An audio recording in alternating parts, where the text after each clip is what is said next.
నిరీక్షణ prayer house మరియు centre సంఘముల తరపున ఆదరణకర్త అయిన యేసుక్రీస్తు నామములో మీ అందరికీ నా శుభాభివందనములు.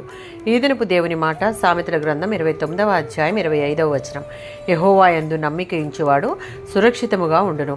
మనుషులంటే భయం వల్ల న్యాయమని తమకు తెలిసిన దాన్ని కూడా ప్రజలు చేయకుండా ఊరుకోవచ్చు. అయితే యెహోవాలో నమ్మకం ఉంచిన వారిలో ఎలాంటి భయానికి తావు ఉండవలసిన అవసరమే లేదు. వారు నిత్యము క్షేమముగా ఉంటారు.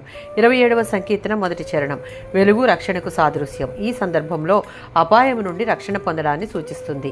చీకటి అపాయాన్ని సూచిస్తుంది. అయితే వెలుగు ఆ చీకటిని పారద్రోలి పొంచి ఉన్న ఆపదను దూరం చేస్తుంది. నేను ఎవరికి భయపడదును అంటే, ఎటువంటి అపాయం ఎదురైనా దేవుని కాపుదలలో ఉన్నప్పుడు మనం భయపడవలసిన అవసరం లేదు. 34వ సంకీర్తన 7వ చరణం. దేవుని యందు భయభక్తులు గలవారు మాత్రమే ఆయన యందు నమ్మిక ఉంచగలరు. అలాంటి వారి చుట్టూ దేవుడు తన దూతలను కావలి ఉంచి వారిని శారీరక ఆధ్యాత్మిక ప్రమాదాల నుండి కాపాడి వారిని విడిపించడానికి దేవుడు తన దూతలను నియమించి వారిని సురక్షితంగా కాపాడుతాడు. 56వ సంకీర్తన 4వ చరణం.